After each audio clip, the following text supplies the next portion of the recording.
Meninos, meninas, travestis e marcianos, eu sou o Sumpa e você está no Cine Clube Metalinguagem. E o filme de hoje é...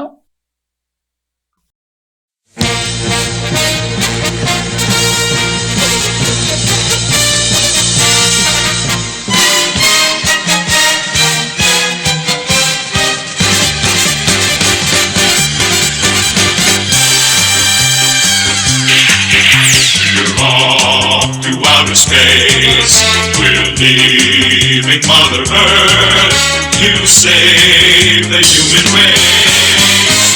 Our star blazers, searching for a distant star, heading off to risk and dawn, leaving all we love behind. Who knows what dangers we'll find? We must be strong and brave. Our home we got to save. If we don't, in just 1 year, Mother Earth will disappear. Fighting with the Gamelons, we won't stop until we've won. Then we'll return, and when we arrive, we'll survive with our Star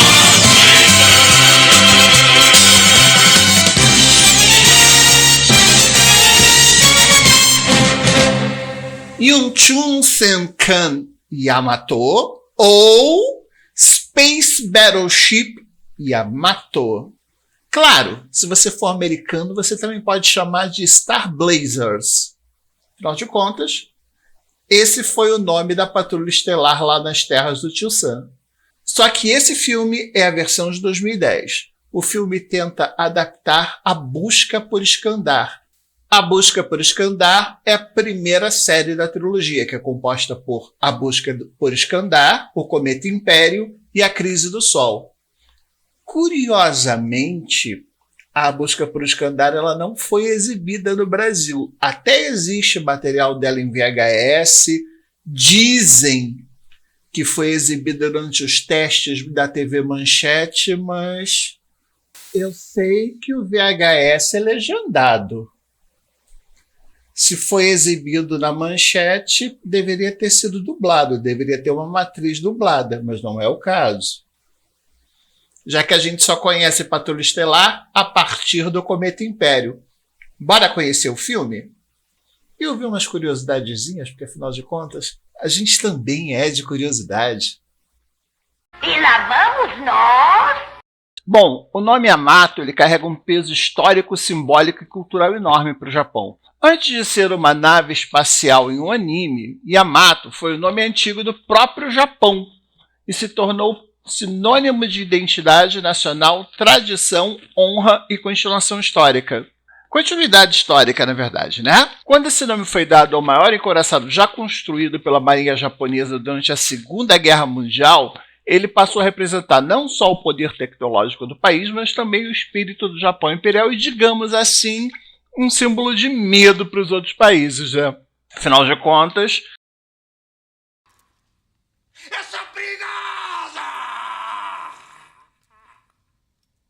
O encoraçado Yamato real ele foi construído para ser o símbolo máximo do poder naval japonês. Armado com os maiores canhões já colocados em um navio de guerra, ele representava a ambição do Japão de se afirmar como potência global. Durante a Segunda Guerra, o Japão fazia parte das potências do eixo, ou seja, o zoinho puxado estava do lado dos nazistas, ao lado da Alemanha e da Itália, e o Yamato integrava a marinha que lutava contra os aliados do Pacífico. No entanto, a guerra mudou rapidamente e a aviação e os porta-aviões tornaram os grandes encouraçados obsoletos. Yamato teve pouco impacto estratégico real e acabou sendo afundado em 1945 por aviões americanos. Assim, ele se transformou em um símbolo ambíguo, grandioso e trágico ao mesmo tempo. A materialização de um sonho imperial que terminou em derrota e destruição. Mas o que isso tem a ver com desenho animado, animezinho, filminho, coisinha de criança, hein? A gente está falando da Segunda Guerra Mundial, coisa séria. Como dizem por aí, essa é a era do bigodismo e nós não falamos sobre bigodismo. Ou será que não? O que nos faz admirar tanto um navio da era bigodista? Será que tem um bom motivo? Bora descobrir. Segundo a história oficial, Yamato perdeu a batalha naval e deu água. Só que 20 anos depois desse incidente, uma equipe de criadores, entre eles o famoso Leiji Matsumoto, resolveu trazer de volta o navio como um símbolo de esperança, uma arca de Noé. Surge Yuchun Senkan Yamato, também conhecida como Space Battleship Yamato, uma série de 1974, um anime, mangá. Vamos lá. A humanidade foi para o saco e nem teve a chance de se autodestruir. A Terra está sendo atacada pelo Império Gamiron, que na verdade quer terraformar o nosso planeta, e para isso ele está destruindo toda a vida humana. Está mandando torpedos, meteoros e outros elementos radioativos para que a Terra fique inabitável. Na verdade, o que os gamelões estão fazendo é repetir os ataques de Hiroshima e Nagasaki, que em 74 ainda eram bem recentes. Eram quase 30 anos. E os ribaçucas, as pessoas que foram marcadas por essa radiação, ainda estavam vivos e dava para acompanhar a sua deterioração ou os outros problemas que eles tiveram. Então, era uma ferida ainda viva dentro da memória japonesa. E eles usaram essa ferida para trazer o maior símbolo de redenção do próprio país, porque, como se sabe, Yamato não é só o nome do navio. Yamato é como o Japão se chamava antes.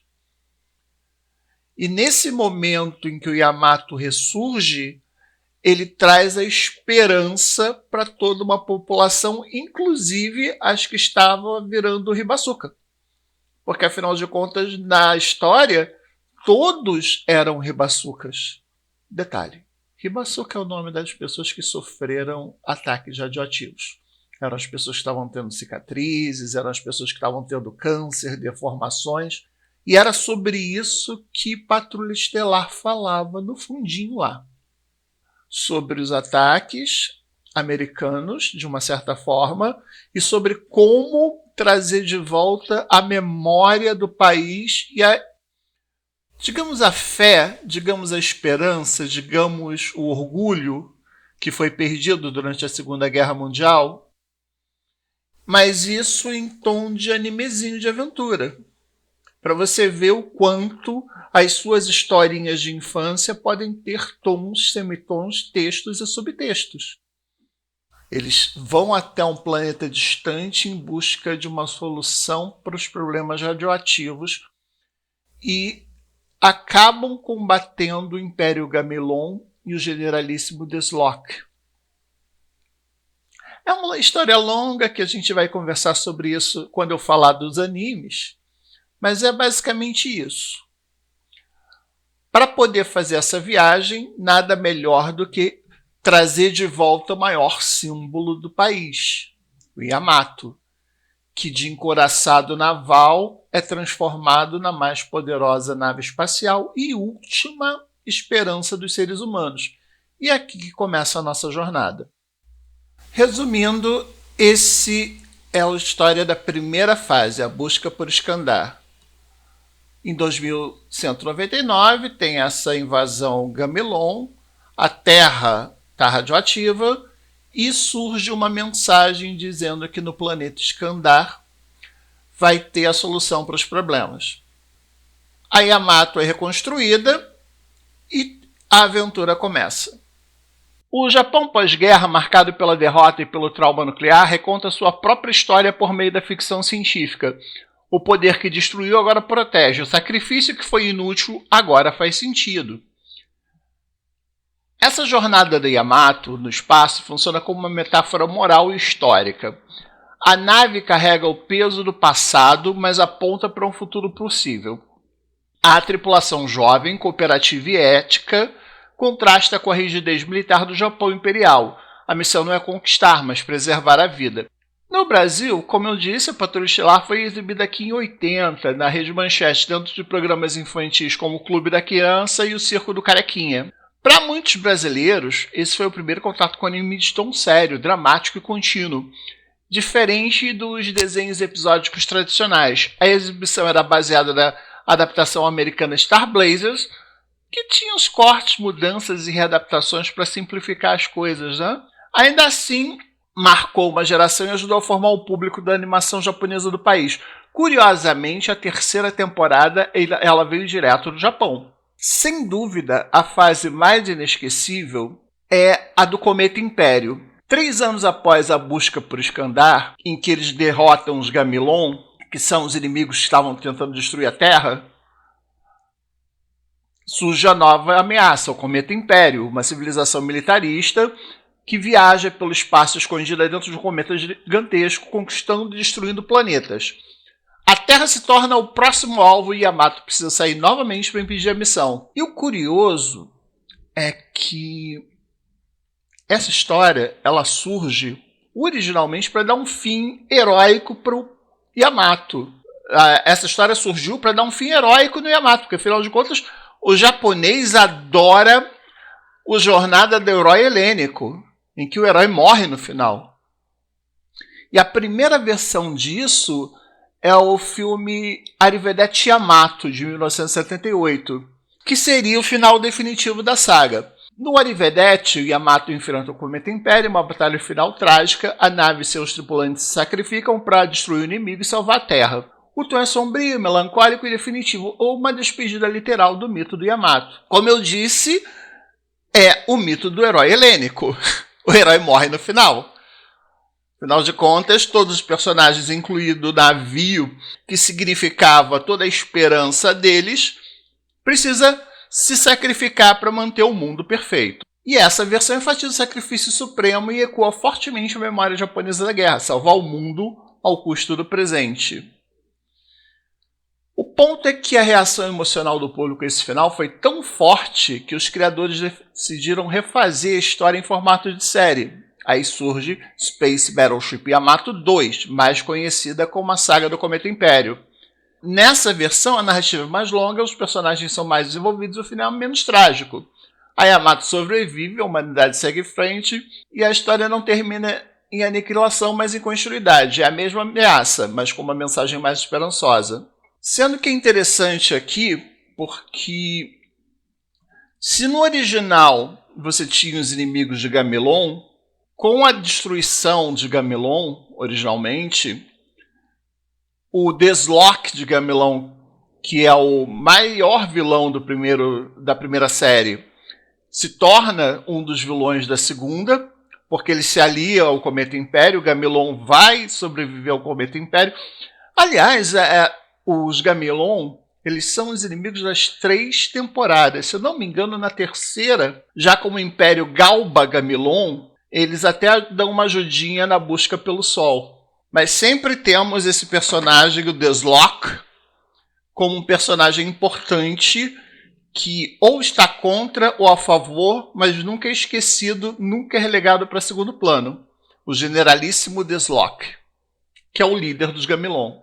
No fundo, a Yamato ela se torna um mito japonês moderno, uma mistura de passado, culpa, trauma, redenção e esperança. Ele simboliza a tentativa de transformar um símbolo de destruição em um símbolo de vida. É uma maneira do Japão dialogar consigo mesmo sobre quem foi, quem é e quem quer ser. Por isso, Yamato não é só uma nave espacial ou um navio de guerra, é uma narrativa sobre memória, responsabilidade e futuro. Uma confissão cultural disfarçada de ficção científica épica. E talvez por isso ele continue sendo tão poderoso até hoje.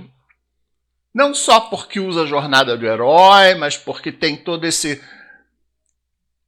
coisa nacionalista, toda essa coisa de mexer com os sentimentos de um país, que acabou virando uma história super bem trabalhada que encantou o mundo. E é isso que a gente gosta do Patrulha Estelar.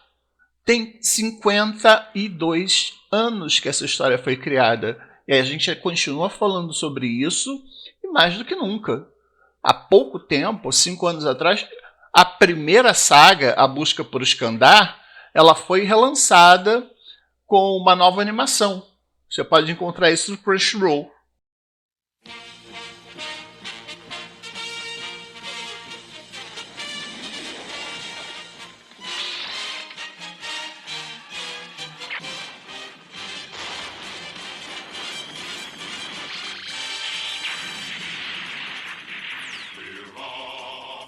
outer space. We're leaving Mother Earth to save the human race. Our star blazers, searching for a distant star, heading off to Iskandar, leaving all we love behind. Who knows what dangers we'll find? We must be strong and brave. Our home we got to save.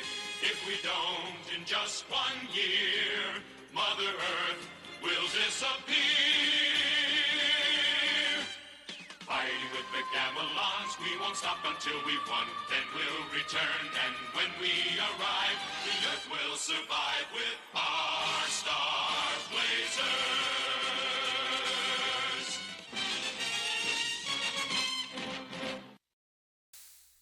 Resumo, comparação e o que achamos? Temos.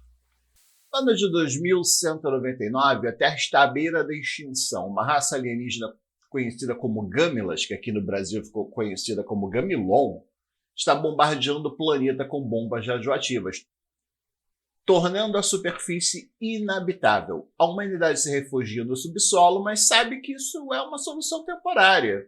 Em pouco tempo, toda a vida irá desaparecer. Quando tudo parece perdido, a Terra recebe uma misteriosa mensagem vinda do planeta Iskandar, enviado pela rainha Starsha. Ela promete uma tecnologia capaz de purificar a radiação do planeta, o Cosmo Cleaner D. Mas isso exige que os humanos façam uma jornada até Iskandar. O planeta fica a 148 mil anos-luz de distância.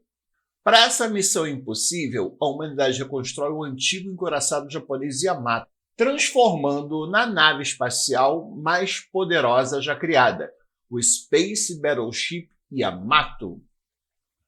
A série também é conhecida no Ocidente como Star Blazers, a nossa patrulha estelar, claro. A tripulação é liderada pelo Capitão Avatar, que no original se chama Okita, inclusive no filme você vai ver como Okita, e pelo jovem piloto Derek Waldstar, que no filme a gente vai chamar de Suzumu Kodai, que é o nome original. A missão é uma corrida contra o tempo, eles têm 1 ano para ir até Iskandar, conseguir tecnologia e voltar antes que a Terra morra. No caminho enfrentam batalhas contra os Gamilon, armadilhas espaciais, perdas dolorosas e alguns dilemas morais que colocam à prova não só a tripulação, mas a própria ideia da guerra, sacrifício e esperança.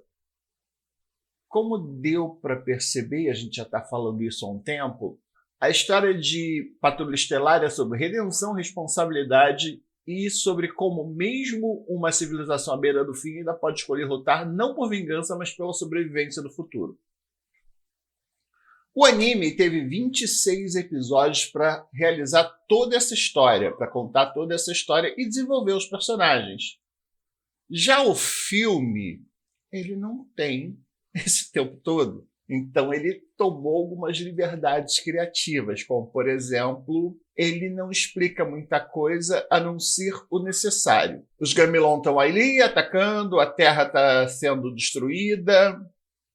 Só que, diferente da mensagem da rainha, eles recebem um artefato que até então não se explica muita coisa, não tem nada além de uma coordenada e da blueprint do motor de ondas. No final das contas, está tudo perdido mesmo, qualquer vantagem é uma vantagem. E o Capitão Okita dá o seu miguezinho. Segundo ele, lá no fim do arco-íris tem a salvação que a Terra tanto precisa, é a promessa da mensagem alienígena, e ele convence as lideranças militares a refazer o Yamato e começar a viagem.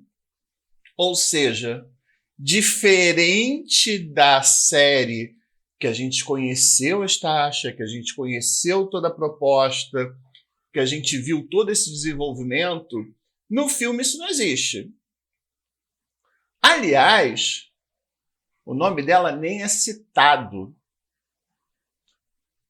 Todos os personagens que surgem, todos os Gamilon... Para você ter uma ideia, o único que é citado é o Deslok ou Desla. E ainda assim, eles não são citados como personagens, eles são entidades metafísicas. É confuso, mas eu vou tentar explicar. Eles vão para Skandar, que é o mesmo planeta dos Gamilonianos.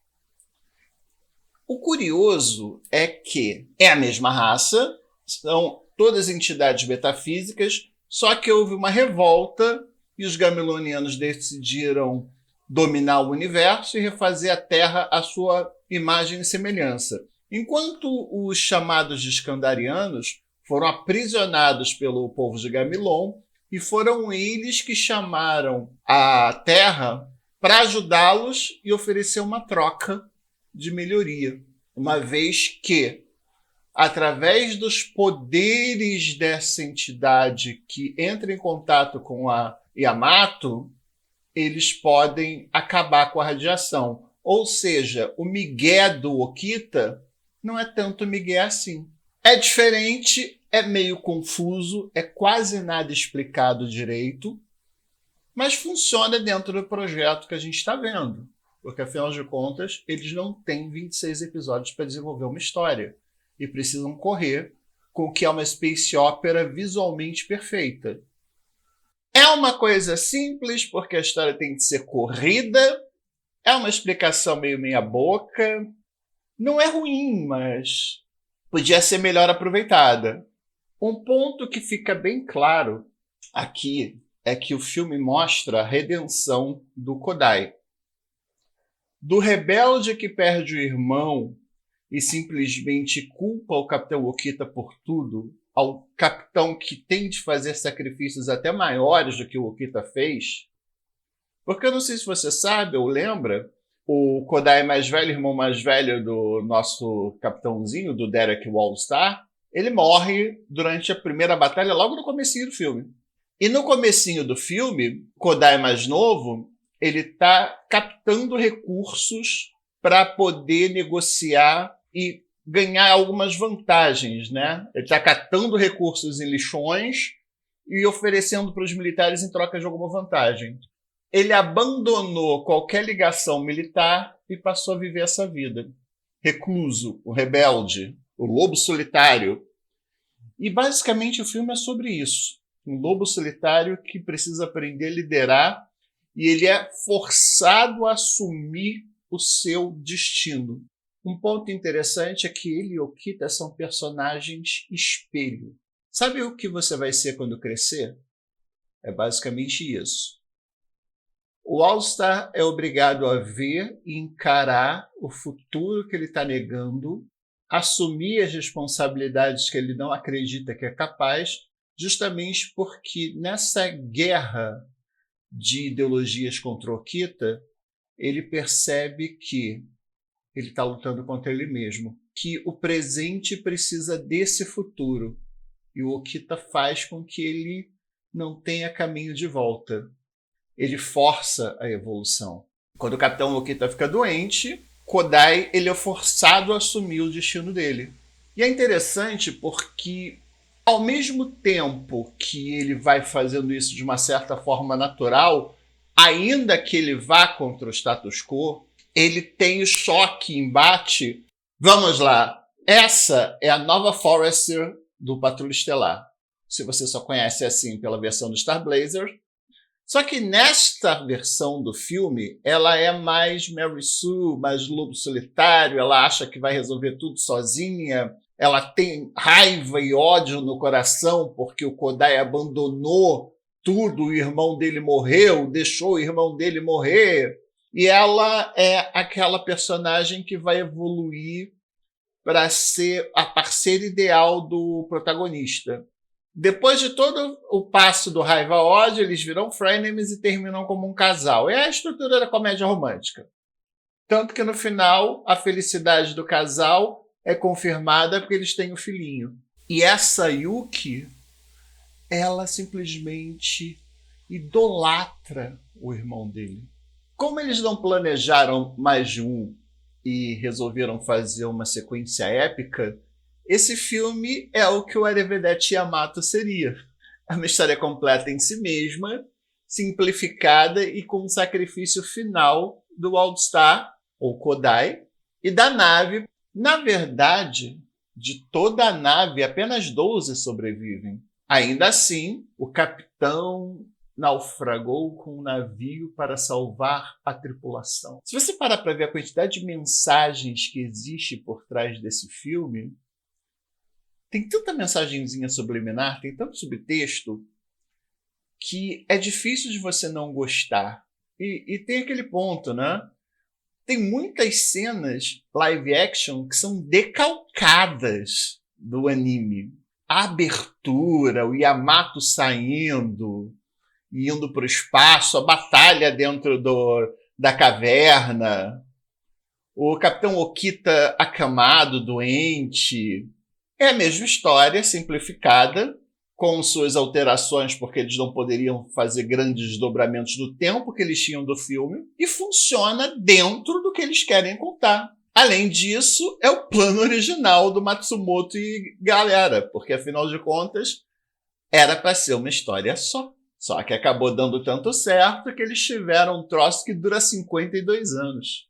O que eu acho? Vale a pena assistir? Cara, vale muito. Primeiro porque se você imaginar efeitos especiais japoneses em 2010 e olhar esse filme, vai parecer uma coisa americana. É um filme bonito, a fotografia é linda, a direção é excelente.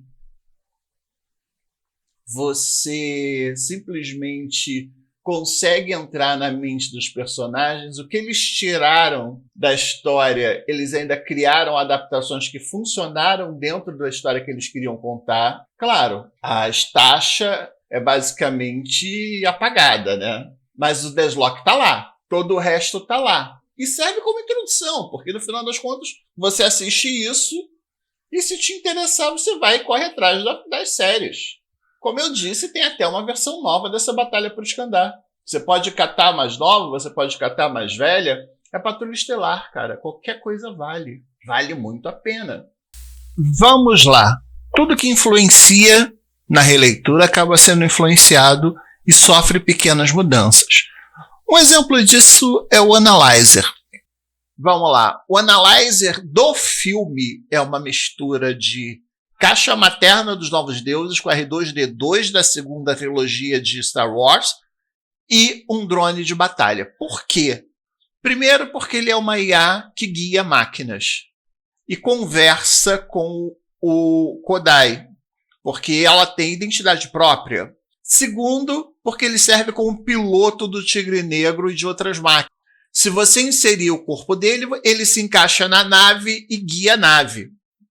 E terceiro, ele é um drone de batalha. Ou seja, você tem toda essa questão do multiuso de um personagem que até então era só um alívio cômico da história. Em 2010, ele não pode ser só alívio cômico, dizer piadinha sobre vassoura e puxar calcinhas de enfermeira. Ele tem de ter uma função real e imediata para ele poder existir e funcionar dentro do roteiro. E essa foi uma boa mudança. Ainda falando sobre os Tigres Brancos, é interessante porque eles foram adquirindo funções que não eram originais deles. Como, por exemplo, na hora que o Kodai salva a Yuki, o Tigre Branco ele tem uma pequena transformação e cria braços que abraçam a Yuki. Isso não era a função original. No anime normal, ele era só uma nave. Ele foi absorvendo visões de coisas que vieram depois. O que é interessante.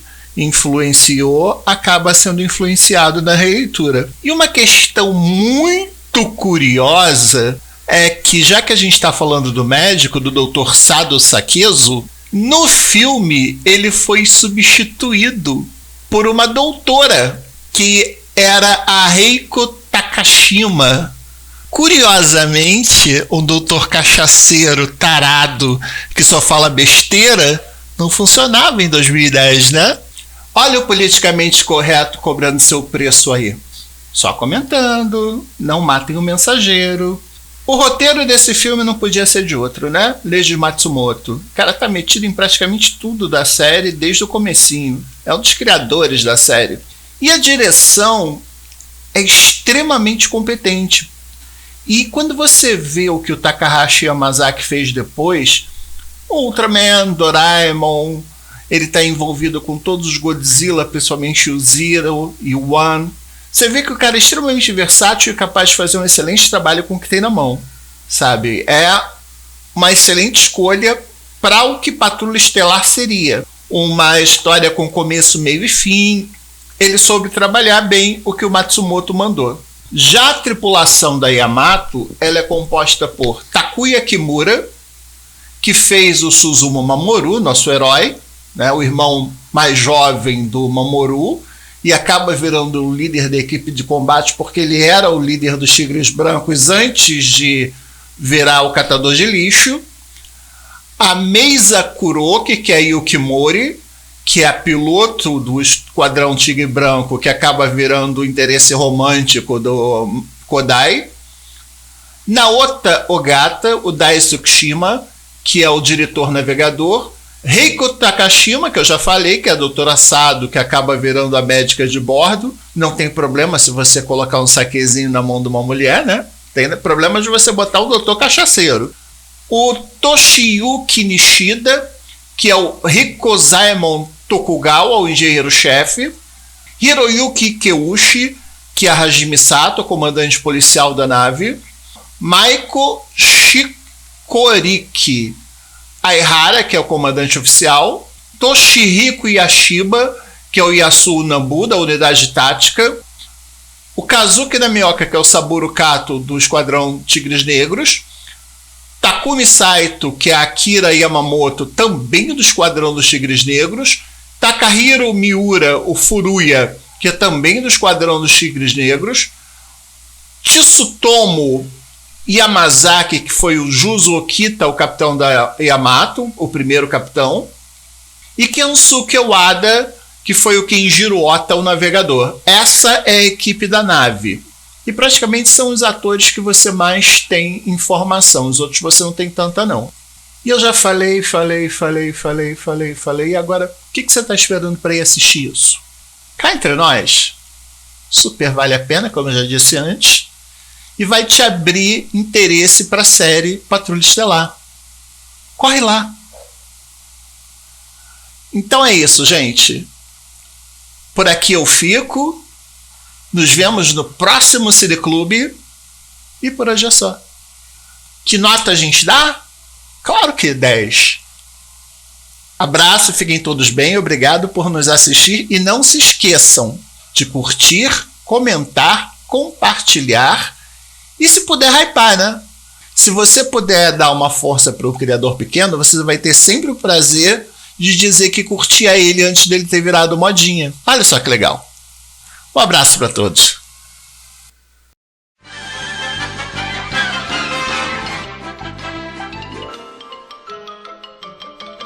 Isso é tudo, pessoal.